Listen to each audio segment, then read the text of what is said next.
I'm Safi. And I'm Laura. And together we're the Rambling Bookshelf.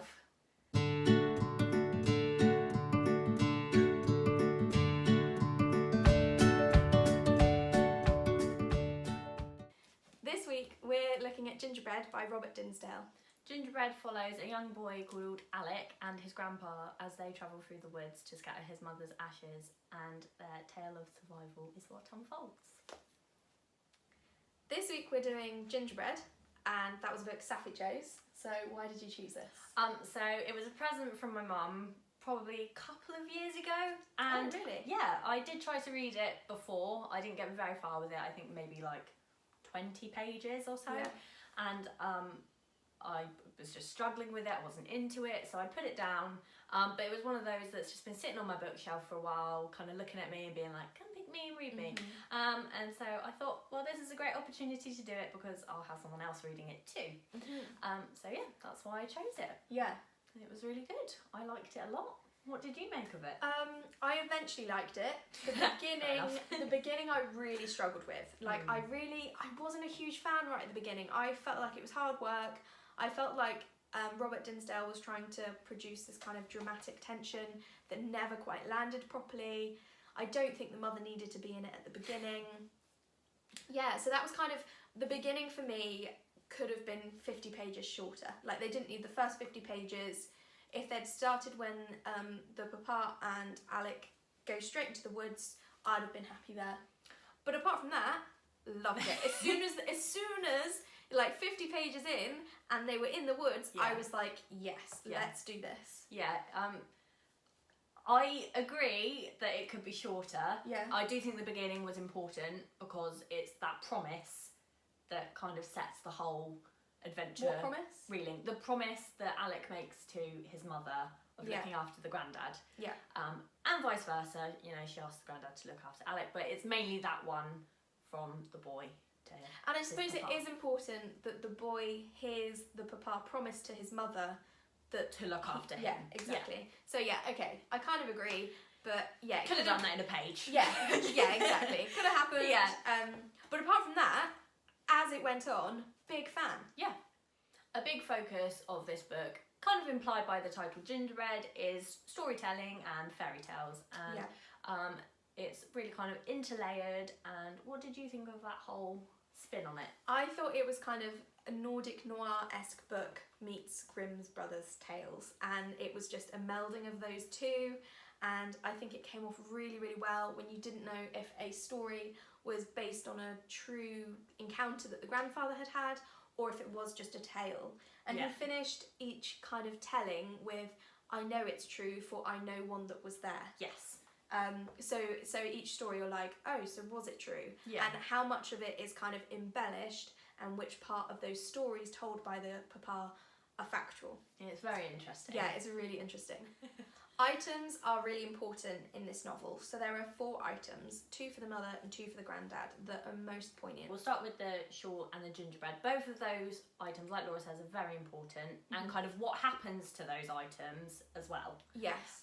So obviously the shawl starts off immaculate and smelling of his mum. Yeah. And the gingerbread, they nibble at a time, you know, they really savour it because it's all that's left of her. Yeah.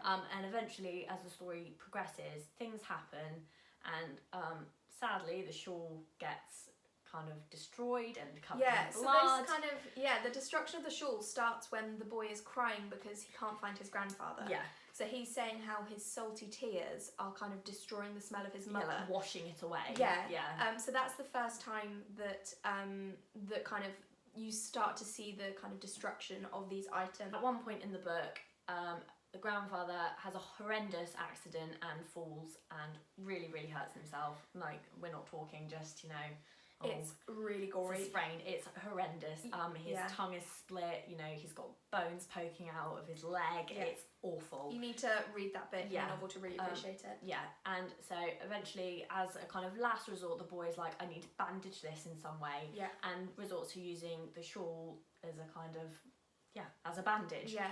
And at that point, it's unusable, you know, and it stays on the grandfather. And then later on in the novel, the boy talks about the shawl and how it's disappeared and how it's probably part of the papa's wound now, and how he'll never see it again. Yeah, how literally almost the skin must be growing over it. Yeah, how the shawl is now part of the papa, and that shawl, that part of his mother, is lost to his papa. Yes.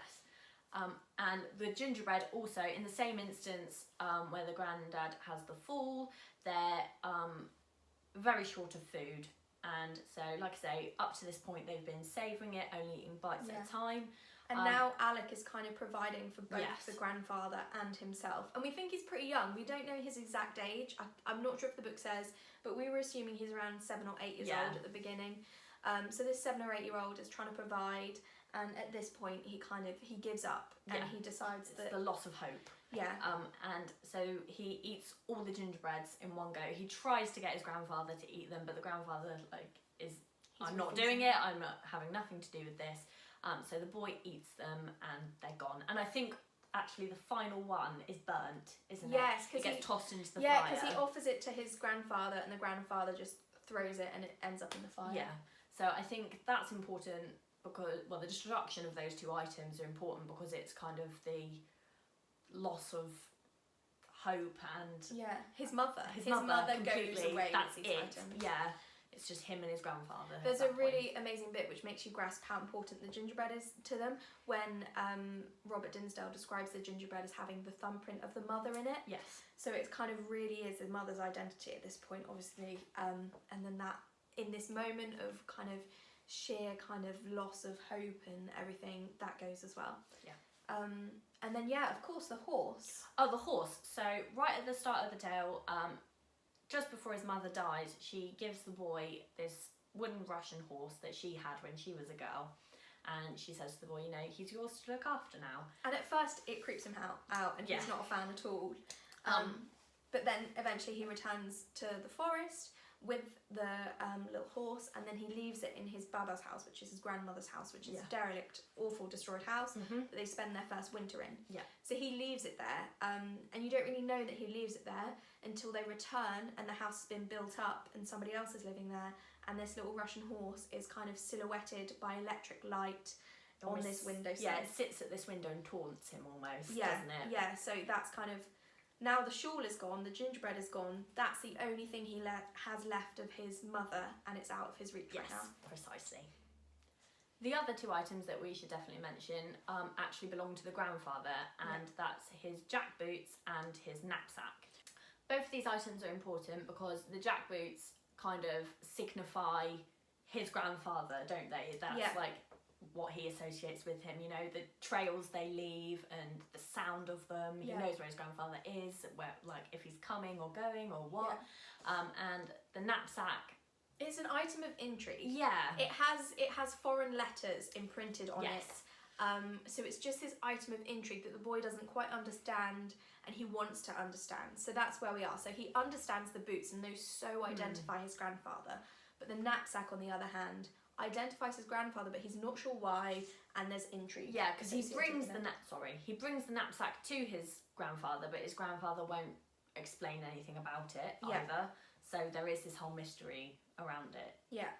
As the story goes on, you kind of learn the history of these items, and it's probably probably the most morbid part of this whole book. Yes. Is kind of the origin of these items and why the grandfather has them. I would say at this point, through the storytelling, we find this out, and the stories have become less fantastical and more real and realistic as it's progressed. Yeah. Through one of the stories the grandfather is telling, he's talking about how you find out that the grandfather is a prisoner of war.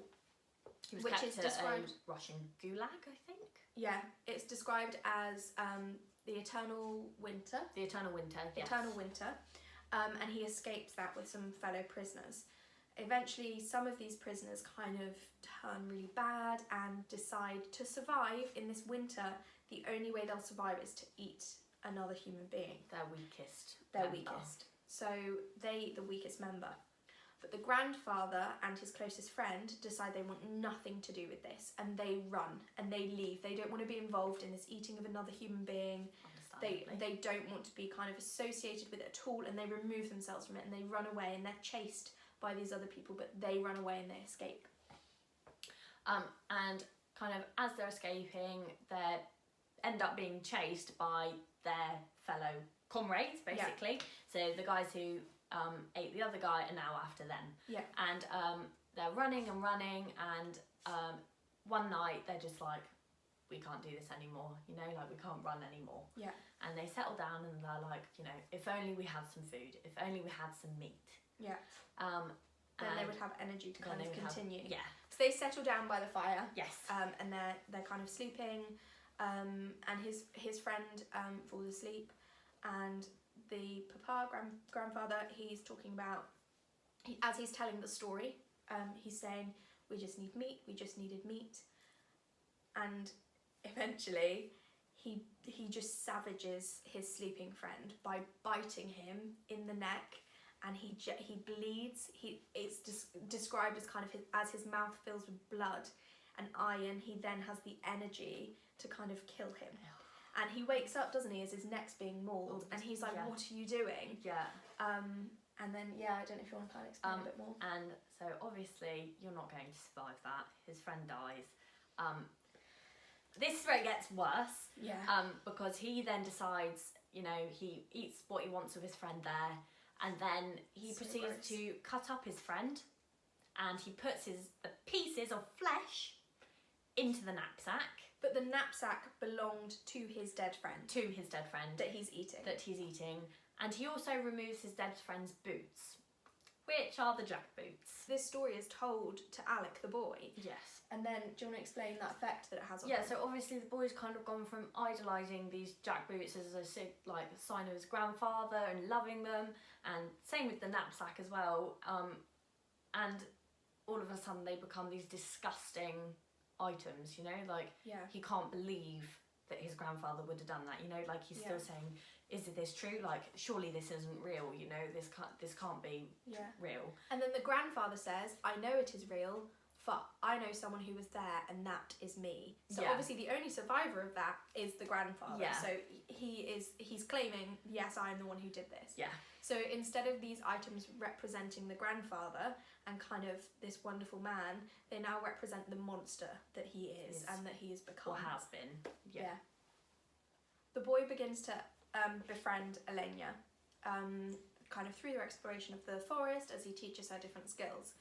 As this is happening, she continues to ask, like, what is your name? Like, what can I call you? She refers to him as, like, Wolf Boy, but she doesn't know his name. It's important to note that neither do we at this point. Yes. Throughout the entire book, all he's referred to is as boy or the boy. You know, that's all we get. Exactly. So once he has befriended Elena, she comes back one day and she says, I know who you are. And you're like, what? Like, thankfully, like, somebody has noticed that this child has essentially gone missing in the forest. And that's when we find out that the boy is in fact called Alec. And she calls him Alec, and he kind of turns away from this, and he doesn't associate himself with that name anymore. He's entirely removed from his previous self. And it hits really hard, doesn't it, like you said, because it shows almost his descent into the wild. Yeah. And he's slowly... Removal of identity. Removal of his identity. Like, he is still him, but he's Wolf Boy now. Yeah, he's like, I don't associate with that person anymore, you know, like, I don't know who that is, because he's been there so long. Yeah. But for someone to be like, no, this is who you are. It's a really important... It's like she almost offers him an escape. She's like, look, I am handing you a branch to use some forest imagery. Thank you. She's saying, like, I know who you are, and in her knowing of who he is, it offers him a chance to become that person again. He's still human. Yeah. Alec and Elena's friendship kind of grows, and she eventually baths him, and he pretends to be like a school friend who's visiting, and then his grandfather finds out this has happened, and he returns. His grandfather is like waiting outside, so the boy returns to the woods, and the grandfather kind of loses it, and he's so furious. So this is kind of outright abuse. It's kind of beyond just neglect. It's outright abusing the child at this point. So the grandfather makes the boy kind of rub fox muck into his hair.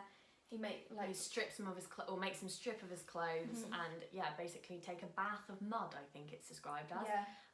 And all the while, his friend Elenia, who lives in his house, is now watching this, and obviously the boy is distraught and embarrassed, and but he's still like, he feels like he's in the wrong. Yeah, because he dared to go and kind of pretend for a minute that he had a normal life. Yeah, and like, in his eyes, his grandfather can do no wrong almost. Yeah, and I think this is a pivotal moment for the boy, that he realises that maybe his grandfather can do wrong, because rather than, as I say, just neglect, this becomes abuse. And I think the boy notices at this moment that something is wrong. And as we say, when the friend notices, that's kind of really key as well. Yeah, because she brings that up with him a lot. She's like, this is not right. Exactly, she tells the boy, she's like, this behaviour is not okay. This is not how people are treated. Yeah. Alec is super, super worried that she's going to say something. So he hides in her father's kind of truck. Yes. So gets driven to school and into the real world for the first time with Elenia. I did half wonder if, like, he says that his reason that he follows her into the truck is to stop her, but it's almost actually just a way out for him, and that he has to tell himself that he's like, no, I'm doing this to stop her, but actually he's like, no, I just have to get away. He's so set that he can't betray his grandfather that he has to use not betraying his grandfather as the excuse to betray him. Yeah, I totally agree with that. I totally agree. Elenia, he like loves as a friend, that she's like the closest person to him, and who he also thought was the closest person has actually caused her harm. Yeah, so he can't really forgive his grandfather at this point. He's beyond that. And then another really sad thing, we know obviously the grandfather is awful at this point. We've been through the novel, we know he's awful, but there's this awful, awful moment where Alec decides to throw snowballs at his grandfather in a way to kind of almost like shooing away an animal that you don't want near you. Like, just to shoo this creature away, and he's saying, I don't love you, I don't want you. And because it's told kind of through his perspective, it's also saying like, he does want his grandfather, he just doesn't want his grandfather like this. He says like, it's breaking his heart to do this, basically. And he's saying like, I can leave the forest but my grandfather can't, so he needs to stay. So he basically shoos away his grandfather. His grandfather has a sad moment of like snapping back to humanity, almost like he realised, or he turns into like Papa again. And he like hugs the boy and like strokes his head, and he's just standing there as the boy's throwing these snowballs at him. It's really sad. And it's written beautifully. It really is. Because you feel that emotion. You do. I think we talked about it before. I think Dinsdale writes that to the grandfather, the snowballs are like snowflakes. Yes. And I was like, I'm gonna cry.